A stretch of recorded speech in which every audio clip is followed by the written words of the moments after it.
Hi, this is Donna Sparza with GelMoment, and today I'm going to demonstrate how to do a French manicure. There are 3 polishes that come with the French manicure collection. The first one is Meet Me at the Chapel, which is white. There's also Champagne Toast, which is a super sheer pink that serves as the neutral. And then Clearly Frisky, which is a clear top coat. So the first thing that you want to do is to make sure that you've clipped your nails, that you filed them to the shape that you want. Then you push your cuticles back gently and trim them if necessary. And then you need to use a buffer. You can either use the Purify before or after buffing. The Purify helps get rid of any oils and grime that might be embedded in your nail. And then you'll buff the surface very lightly. And then the last step is that you will cleanse. So today, we've done all of these steps except for the Purify and the Cleanse. So we're going to go ahead and do those. The Purify, you just want to brush over the nail and kind of swipe it along the tip of the nail. Getting rid of the oils will help the polish adhere to your nail bed better so that your manicure will be longer lasting. For my nails, it also helps stop the oils from causing the polish to recede, specifically at the tips, but there are some people who have oily nails and you can see the polish recede away from all of the edges and then also bubble. So the Purify helps just give an extra step of cleansing. So then you want to just let that dry.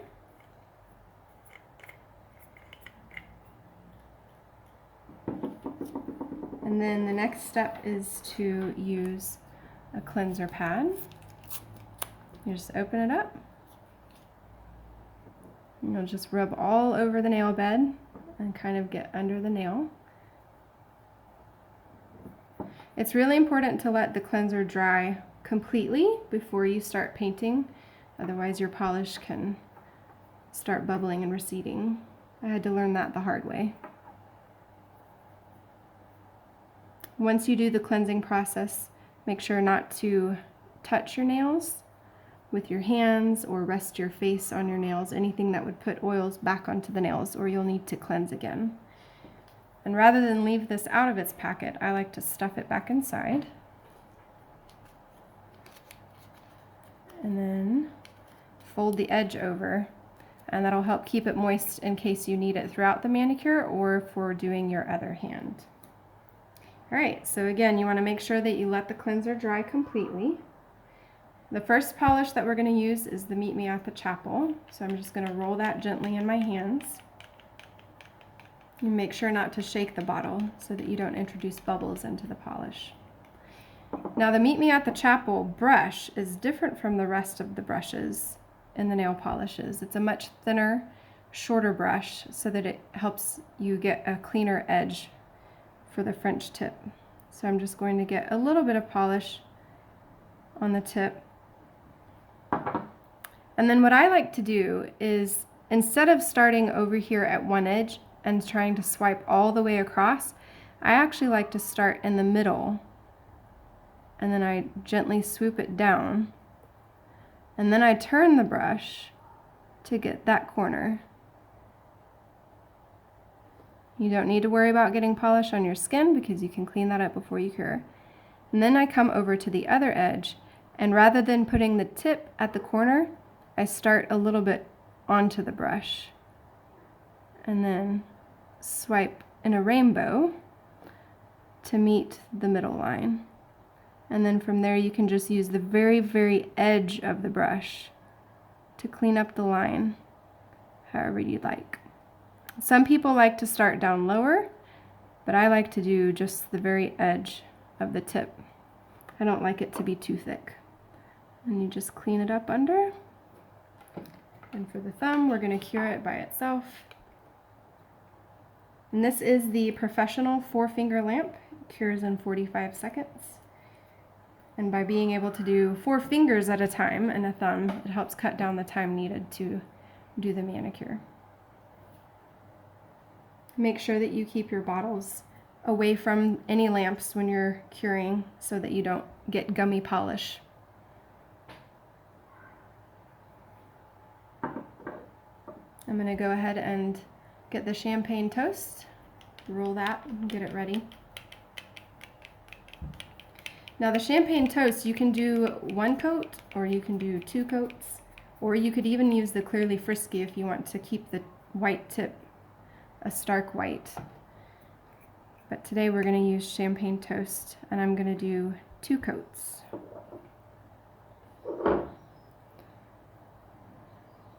Now remember, you want to put the brush not all the way at the cuticle because you don't want to flood the cuticle, and then you use the brush to push towards it, and that way you can control where the polish goes. The same thing for the edges.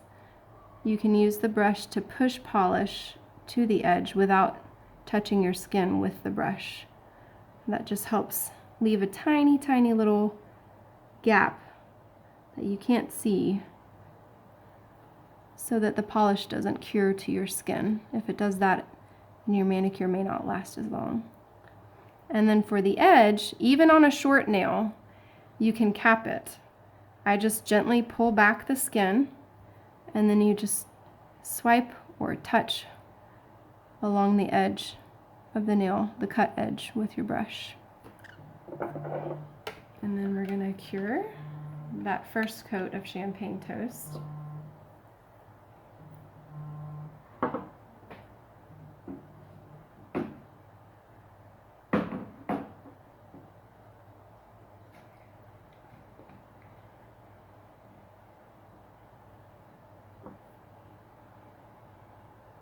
I really like the French manicure because it's a nice classic clean look. It's very feminine. Anybody can wear it to anywhere for any occasion at any time. I also really like that you have the champagne toast and the Clearly Frisky in the set because those are really good to use on their own when you need a super neutral nail, whether it's just your taste, that's what you like, or if it's because of your occupation requiring you to have neutral nails. So there's our thumbnail. And now we're going to work on the other 4 nails. You'll notice that this thumbnail had a pretty thin tip on it, but this is so that you can see it doesn't matter how short your nails are. You can still do a French manicure and it can still look very nice. So these nails are a bit longer. So let me grab my Meet Me at the Chapel.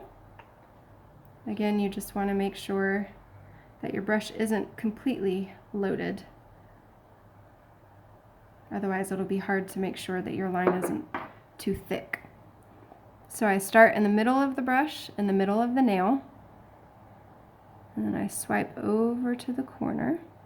One thing that I've noticed helps a lot is I usually touch my fingers together, if you'll see over here, because to do a super sharp, clean line, if you just try to freehand it with your hand floating, then it's a lot harder to control any minor, shaking of your muscles, or if you've had too much caffeine and you have the jitters or whatever. But you can use a pinky against your hand to steady the hand as you paint. So after we've done that swipe, I start at the other corner towards the middle of the brush and touch it, and then sweep in the same arc to make the lines meet. And then you just use the edge of the brush to push the polish into a clean line.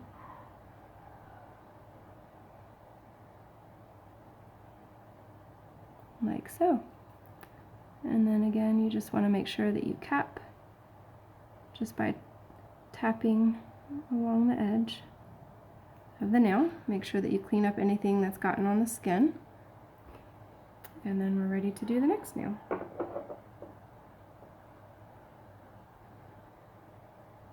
Middle to middle, swoop to the edge, and then you go to the other corner and connect the rainbow, and then clean it up.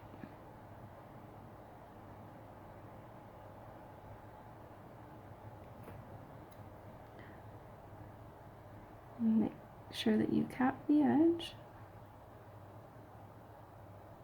Now, if you've never done a French manicure on yourself, You need to give yourself some grace, especially if you're not one that does nail art very often. It does take practice, but once you get the hang of it, it doesn't take very long to do.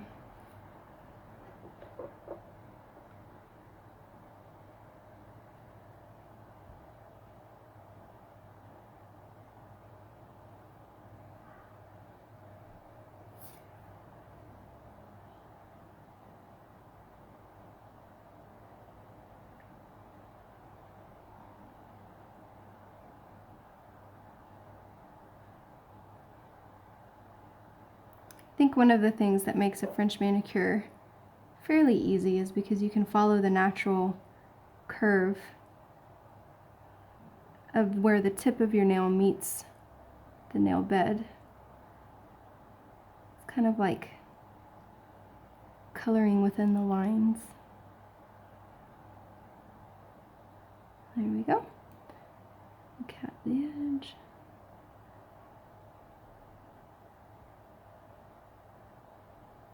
Now I have noticed on some nail tips, if they're pretty wide, or if someone's nails are pretty long, if you have a little bit of show through of the nail, you can always use the edge of the brush where you've still got polish to kind of load on a bit more. Or if you wanted to, you could come back and do a second coat of white after you cure. Then we'll do the pinky.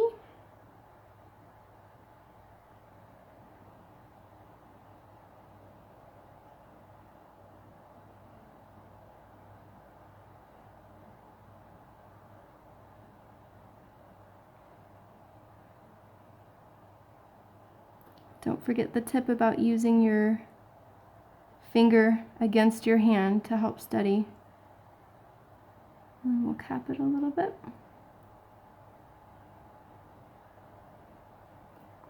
Like that. And then we will cure.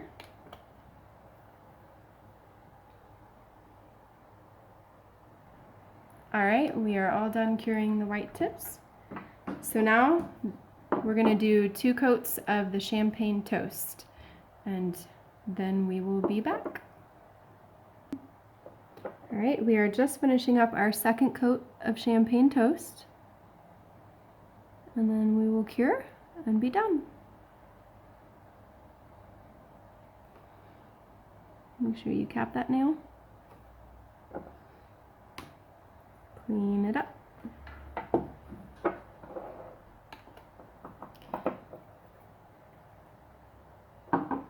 You'll remember that the third polish that comes with the French manicure set is Clearly Frisky. You have one of 2 options. You can either use Clearly Frisky right away as your top coat for the French manicure, but what I like to do is I like to wait about a week when I start feeling the edges of my French manicure starting to get a little bit rough, or maybe I can feel little catches that are tempting to start picking at.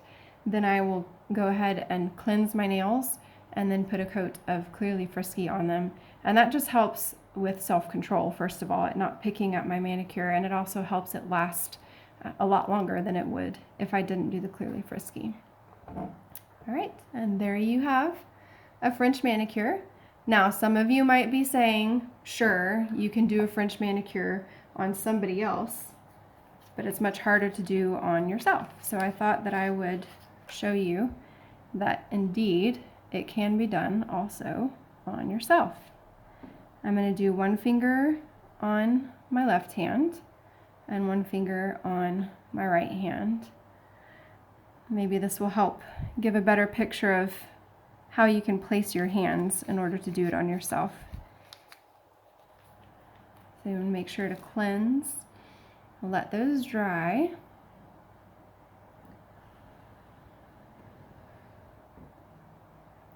All right, get my Meet Me at the Chapel.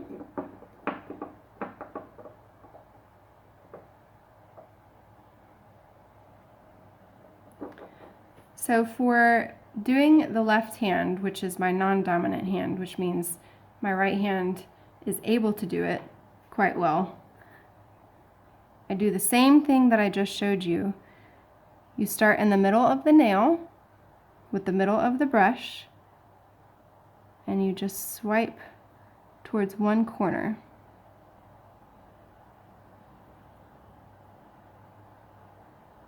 Like so. And then I'll put the middle of the brush on the other corner and then just swipe towards the middle in the same arc. And I'll make sure to cap it. And there you have it. Now I had my hand on the table while doing my left hand, and if you just use the table to pull the skin, then that helps you not touch any polish to your skin. And then you can roll your finger the other way and use the table to push your skin away. And then when you want to cap, you just push your finger upward, and then the table pulls your skin back away so that you can cap more easily.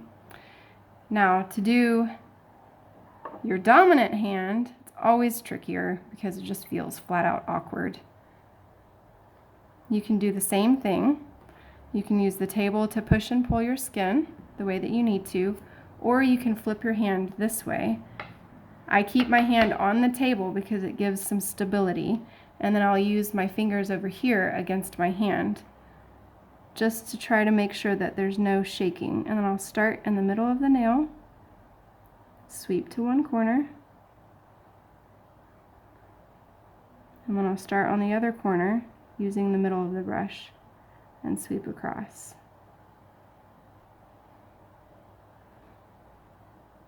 This one I am going to put down and use the table just to get in the corner a little bit better. It does get awkward. You can see how you just move your hand and always remember to stabilize on something.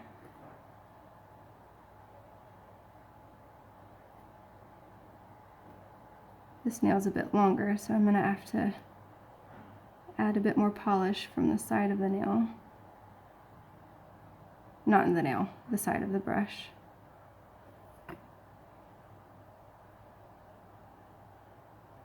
It just takes practice to be able to do your dominant hand, unless you happen to be ambidextrous, which would be really nice. And then you would clean it up, and then you would cure it, and then put your coats of champagne toast on those nails. Thanks for watching today.